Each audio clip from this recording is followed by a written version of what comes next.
৬২ আন্দোলনটা তো শিক্ষা কমিশন রিপোর্ট। সেই শিক্ষা কমিশনে প্রফেসর শরীফ ছিলেন প্রধান। পূর্ব পাকিস্তান থেকে 4 জন সদস্য ছিল, পশ্চিম পাকিস্তান থেকে বোধহয় 6 জন ছিল। যাই হোক, তো শরীফ সাহেব ছিলেন তখনকার শিক্ষা সচিব। এর আগে উনি আলিগড় মুসলিম ইউনিভার্সিটিতে প্রফেসর ছিলেন এবং সেখানে উনি আইয়ুব খানের শিক্ষক ছিলেন। আইয়ুব খান তাকেই কমিশনের প্রধান করলেন। তো এই কমিশনের রিপোর্ট ভেরি ইন্টারেস্টিং। দার্শনিক দিক থেকে তারা বলল education is an investment in human resources. মানে এডুকেশনটা, শিক্ষাটা হলো হিউম্যান রিসোর্স তৈরি করার জন্য, মানব সম্পদ তৈরি করার জন্য একটা বিনিয়োগ। আর আরো কথা, সেটা হচ্ছে এডুকেশনটাও সকল পণ্যের মতো একটা পণ্য, এবং অন্য পণ্য যখন টাকা না দিলে পাওয়া যায় না, এটার জন্য one has to pay.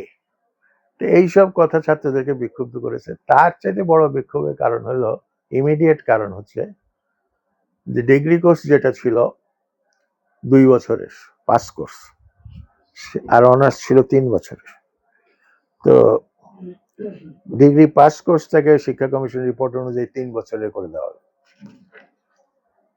R HSC লেভেলে ইংরেজিতে অনেকগুলো বই পাঠ্য করা হলো। সেই বইগুলোর মধ্যে ছিল যেমন কি বলে, একটা পদ্য সংকলন, কবিতার সংকলন। হ্যাঁ, তারপরে গদ্যের মধ্যে ছিল একটা উপন্যাস, বিশাল একটা উপন্যাস, জর্জ এলিয়টের লেখা, সাইলাস মার্নার। তারপরে আবার গদ্য সংকলনে ছিল অন দি এয়ার, বিবিসিতে যে সমস্ত ইংরেজি টক হয় সেই টকগুলোর একটা সংকলন, আধুনিক ইংরেজি শেখার জন্য। তারপরে ছিল ইন্টারমিডিয়েট ইংলিশ স্টেজ 1, স্টেজ 2। তারপরে ছিল 2টা নাটক, 2 শর্ট প্লেস, তো ডাম্ব ওয়াইফ অফ চিপসাইড, আর একটা হলো মাঙ্কিস প।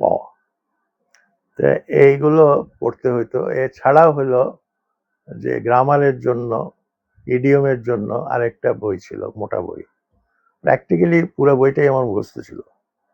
তো যাই হোক, এগুলো সাধারণ ছাত্র মনে করলো যে ইংরেজির জন্য এতগুলো বই পড়তে হবে 100 নম্বরের জন্য, 200 নম্বরের জন্য, এটা একটা বিরাট চাপ। আসলেই একটা বিরাট চাপ, হঠাৎ করে এত মানে ব্যাপক চাপ। তারপরে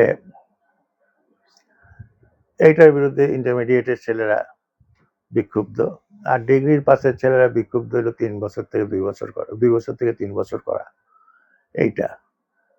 তো আরেকটা জিনিস এসেছিল, সেটা হলো যারা সায়েন্স পড়বে ডিগ্রিতে তাদেরকে অবশ্য পাঠ্য হিসাবে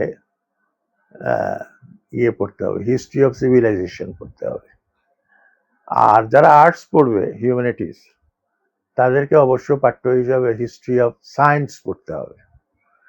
উদ্দেশ্যটা খুব মহৎ। সেটা হচ্ছে পিওর সায়েন্সের ছাত্ররা যেটা যেভাবে পড়ে, তাতে তারা সমাজ, সভ্যতা, সংস্কৃতি এগুলো সম্পর্কে খুব কমই জ্ঞান রাখে। এবং একটা বই তারা পাঠ্য করে দিল, আমেরিকান বই, বইটা খুবই ভালো মানের বই, সিভিলাইজেশনের হিস্ট্রি। তারপরে সায়েন্সের হিস্ট্রি, একেবারে গ্রিক যুগ থেকে শুরু করে বিজ্ঞানের যে অগ্রগতি, ধীরে ধীরে ধীরে ধীরে ধাপে ধাপে, আগুনের আবিষ্কার থেকে শুরু করে চাকার আবিষ্কার থেকে পরবর্তী আরো অন্যান্য জিনিসের আবিষ্কার, এই সব জিনিস পড়া। তার মানে আর্টসের ছেলেরাও একেবারে পিওর সায়েন্স না, কিন্তু সায়েন্স কিভাবে অগ্রগতি হয়েছে, সায়েন্সের, বিজ্ঞানের, সেটা সম্পর্কে পড়বে। কিন্তু সাধারণ ছাত্ররা এটাকে একটা প্রবল চাপ। তারপরে একটা কথা উঠলো, যেহেতু কমিশন রিপোর্টে বলা হয়েছে শিক্ষা পণ্য, তো সুতরাং সবাই বললো যে এই সরকার চায় না আমরা মানে ডিগ্রি পাই, লেখাপড়া শিখি, ইত্যাদি ইত্যাদি। এবং আমাদের গরিব পিতামাতার পক্ষে কিভাবে 2 বছরের, আমরা 2 বছর পরে পাশ করে গেলে একটা চাকরির জন্য চেষ্টা করতে পারতাম, তো এখন 3 বছর আমাদেরকে আরো, আমাদের গার্জিয়ান মানে অভিভাবকদের আরো খরচ, ইত্যাদি। এমনিভাবে ডিগ্রির ছেলেরাও মানে কি বলে ইন্টারমিডিয়েট ছেলেরাও ইংলিশের যে এত চাপ, এটা পরে অবশ্য এই আন্দোলন শুরু হলো। আন্দোলনটা বলতে কলেজ ভিত্তিক, ঢাকা কলেজ, জগন্নাথ কলেজ আর নারায়ণগঞ্জের তোলারাম কলেজ, এবং বেশ আন্দোলন জমে উঠলো আর কি। তারপরে এক পর্যায়ে আমিও ছিলাম একেবারে এই আন্দোলনের একেবারে সামনে, জমে উঠলো। এক পর্যায়ে শেষে ইন্টারমিডিয়েটের ছেলেরা ডিসিশন নিল যে তারা ক্লাস বয়কট করবে না, কিন্তু ইংরেজি ক্লাসটা বয়কট করবে। হ্যাঁ, আর ডিগ্রির ছেলেরা পুরোপুরি বয়কট। তো এই অবস্থাতে শেষ পর্যন্ত দেখা গেল আন্দোলনটা সারা দেশে ছড়িয়ে যাচ্ছে, কিন্তু এই আন্দোলন কন্ট্রোল করার মতো কলেজের নেতৃত্বের পক্ষে সম্ভব না। এটা ছাত্র সংগঠনের নেতৃত্ব দরকার, ছাত্রলীগ, ছাত্র ইউনিয়ন, এদের নেতৃত্ব দরকার। তা আমি একদিন ঢাকা ইউনিভার্সিটিতে গেলাম মধুর ক্যান্টিনে। তখন মধুর ক্যান্টিন ছিল এই যে এখন যেখানে মেডিকেল কলেজের এই যে ইমার্জেন্সির যে ইয়েটা, ওইখানে একটা চালা ঘর ছিল মধুর ক্যান্টিন। ওখানে একটা আম গাছ ছিল যেটাকে বিখ্যাত আমতলা বলা হতো, যেখানে মিটিং টিটিং হতো ছাত্রদের। এখন হয় বটতলায়। এখন বটতলায়ও হয় কিনা আমি জানি না কি অবস্থা হয়েছে। তো সেখানে গিয়ে নেতাদের সঙ্গে যোগাযোগ করলাম যে আপনারা দায়িত্ব নেন যাতে জাতীয়ভাবে আন্দোলনটাকে ছড়িয়ে দেওয়ার। তা আন্দোলন হইলো, হরতাল ডাকা হইলো। প্রথমে ডাকা হইলো সিট ডাউন, সচিবালয়ের সামনে অবস্থান ধর্মঘট। এইটা 144 দ্বারা জারি করে পুলিশ পিটিয়ে এটা। তারপরে 7 দিন পরে 10 সেপ্টেম্বর 17 সেপ্টেম্বর 1962 হরতাল। এমন হরতাল হইল যে গ্রাম থেকে থেকে কোথা থেকে এত মানুষ আসছে, কিভাবে আসছে আমরা চিন্তাও করতে পারি না। আর কি শিক্ষার আন্দোলন, সেটার সঙ্গে কেন শ্রমিকরা যোগ দিল, কেন রিক্সাওয়ালারা যোগ দিল, কেন এই সুগড্ডা, তখন তো এগুলি গ্রাম ছিল বুড়িগঙ্গার ওই পাশে, ওইসব গ্রাম থেকে কেন মানুষ আসলো। এবং যেই সময় আমরা ঢাকা ইউনিভার্সিটিতে আমতলায় মিটিং এর জন্য টাইম দিলাম সকাল 11টায়, এত লোক যে ওইখানে সভা করা যাচ্ছিল। পরে বলে মিছিল। এইদিকে কার্জন হলের সামনে যে রাস্তা, সেই রাস্তায় আপনার মন্ত্রী ছিল সে একজন হাসান আসকারি, তার গাড়ি পোড়ায় দিল, পুলিশের গাড়ি পোড়ায় দিল। এই চলে শেষ পর্যন্ত কারফিউ, 3 দিন কারফিউ চললো। তারপরে কারফিউ উইথড্র হলো। তারপরে সরকার সাময়িকভাবে মেনে নিল যে ঠিক আছে, শিক্ষা কমিশন রিপোর্ট বাস্তবায়ন আপাতত স্থগিত রাখা হবে। হ্যাঁ, এখন এত বছর পরে এসে এইখানে যেটা প্রশ্নটা ওঠে, সংস্কার, রিফর্মের জন্য সামাজিক একটা প্রস্তুতি এবং সামাজিক একটা যেটাকে বলে মতামত সৃষ্টি, সম্মতি সৃষ্টির দরকার হয়। এখন তো তোমরা 3 বছরের ডিগ্রি কোর্স, 4 বছরের অনার্স কোর্স পড়তেছো, এটা নিয়ে তো কেউ কোনো আপত্তি করছো না।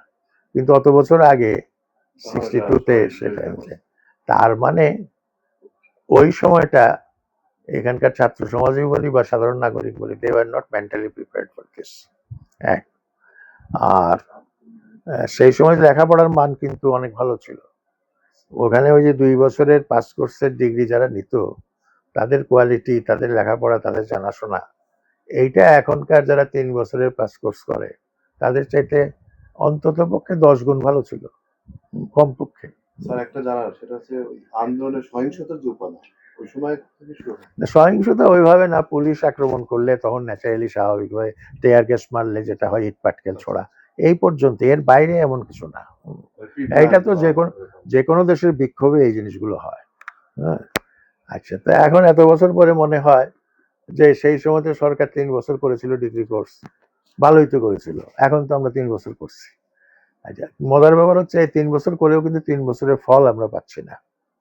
3 বছরে যতটুকু শেখা এবং জানার কথা সেটা কিন্তু হচ্ছে না।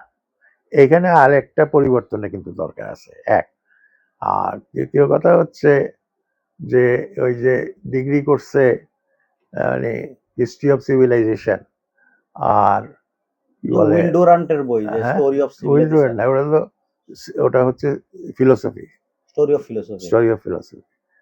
আচ্ছা, এটা হলো রালফ এন্ড বার্নসের হিস্ট্রি অফ সিভিলাইজেশন। আরেকটা হচ্ছে হিস্ট্রি অফ সায়েন্স। তো দুইটাই আমি তো মনে করি একজন আধুনিক মানুষ হতে গেলে, হ্যাঁ, যারা বিজ্ঞান পড়বে তাদের সমাজ সভ্যতার বিকাশ সম্পর্কে কিছু ধারণা থাকা উচিত। না না হলে ওই বিজ্ঞানটা বিপজ্জনক বিজ্ঞান হয়ে যায়। আর অন্যদিকে যারা পড়বে, হিউম্যানিটিস পড়বে, তো বিজ্ঞানের অগ্রগতির কারণেই তো সভ্যতার অগ্রগতি, তো সেটাও তাদের জানা দরকার। অ্যাকচুয়ালি এত বছর পরে মনে হয় যে সেই সময় এই কাজটা করে আমাদের মানে সঠিক হয়েছিল কিনা। আবার অন্যদিকে চিন্তা হয়, সেটা হচ্ছে সমাজ, অর্থনীতি, অভিভাবক, মানুষ এত বড় চাপ নেওয়ার জন্য মেন্টালি রেডি ছিল কিনা। সমকালীন সমাজ বাস্তবতা। সমাজ তবে বাস্তব। মানে ভারতীয় শিক্ষা আন্দোলনকে যেভাবে গ্লোরিফাই করা হয়, হ্যাঁ। আসলে ওটা ওরকম গ্লোরিফাই করার মতো তো কিছু না। এটা তো এক ধরনের শিক্ষার্থীদের এটাকে ওইভাবে ওইভাবে দেখলে হবে না। যেমন অটোপাসের একটা আন্দোলন না না, অটোপাস না, এটা আবার ভুল। নাম যদি না না, এটা হয়েছে প্রত্যেক বছর ফাইনাল পরীক্ষা হয়ে যেত, প্রত্যেক বছরের সিলেবাসের উপরে ফাইনাল পরীক্ষা হয়ে। আমরাও এইচএসসি পাস করেছি দুই অংশে, ফার্স্ট পার্ট 1 বছর পর, সেকেন্ড পার্ট আরেক বছর পর, দুইটার মার্কস একত্রে যোগ করে ফাইনালের রেজাল্ট। তো এই জন্য এই যে অটোপাসের যে কথাটা বললো, অটোপাস কিন্তু আসলে রিয়েলি অটোপাস ছিল না। ওরা অলরেডি বাই দ্যাট টাইম 2টা পরীক্ষা দিয়ে ফেলছে, 3টা পরীক্ষা দেওয়ার কথা, 3টা ফাইনাল পরীক্ষা দেওয়ার কথা 3 বছরে। 3 বছরের মধ্যে 2 বছরের ফাইনাল দিয়ে দিয়েছে। তখন গভর্নমেন্ট ডিসিশন নিল না, তখন গভর্নমেন্ট ডিসিশন নিল যে আর 1 বছর দিতে হবে না, হবে না। এইটাকেই চালু করা হলো অটো গ্রাজুয়েট, এই কথাটা চালু করা হয়েছে। আসলে অটো ছিল না, পরীক্ষা দিয়েই তাদেরকে পাইতে হচ্ছে। গত 4-5 বছরে যে আমাদের এখানে অটোপাসের একটা সংস্কৃতি আচ্ছা, আরেকটা যেটা কি জানি প্রশ্নটা ছিল, বলতেছি মানে ভারতীয় শিক্ষা আন্দোলন যেটা গ্লোরিফাই করা। এটাকে যেভাবে গ্লোরিফাই করা হয়, মজার ব্যাপার হচ্ছে যখন কেন্দ্রীয় ছাত্র সংগঠনগুলিকে সঙ্গে নেওয়া হইলো, ওরা এসে বলল যে শিক্ষার সমস্যা ঢাকা ইউনিভার্সিটির মানে আগ্রহ ছিল না আন্দোলনে নামার, আপনারা জোর করছেন ঢাকা ইউনিভার্সিটি কিন্তু নামতে চায় নাই, ব্যাপারটা তা না। তাদেরকে এই রিপোর্ট ডাইরেক্টলি এফেক্ট করে নাই। 3 বছরের অনার্স ডিগ্রি কিন্তু 4 বছর তখন করা হয়নি, এইটাও একটা দিক। অনার্সটা তখন করা হয়নি, হ্যাঁ, অনার্সের উপরে কোনো প্রভাব পড়ে না। আর দ্বিতীয় কথা হচ্ছে, ছাত্র নেতারা যেটা বলতে শুরু করলো যে শিক্ষার আন্দোলন গণতন্ত্রের জন্য আন্দোলন থেকে বিচ্ছিন্ন নয়। হ্যাঁ, এইখানে গণতন্ত্রের ইস্যুটাকে যোগ করা হলো। হ্যাঁ, এবং শিক্ষার অধিকার পেতে গেলে গণতন্ত্রের অধিকারও দরকার। হ্যাঁ, গণতান্ত্রিক অধিকারও দরকার। এইটা হওয়াতে যেটা হলো, সেই সময় যে আইয়ুব খানের যে স্বৈরশাসন যেটা ছিল এবং সে যে কনস্টিটিউশন দিল বেসিক ডেমোক্রেসি, এই জিনিসগুলো, এই রাজনৈতিক বিষয়গুলো ওই শিক্ষার 3 বছর আর কি বলে ইংরেজি বইয়ের চাপ, এটাকে অতিক্রম করে একটা সরকার বিরোধী এবং স্বৈরতন্ত্র বিরোধী আন্দোলনের রূপ নিল। আচ্ছা, এর আগে যেটা হয়েছে সেটা হলো জানুয়ারি ফেব্রুয়ারি, ওই সময়, এটা তো সেপ্টেম্বর মাসের কথা, সরওয়ার্দী সাহেবকে গ্রেপ্তার করলো।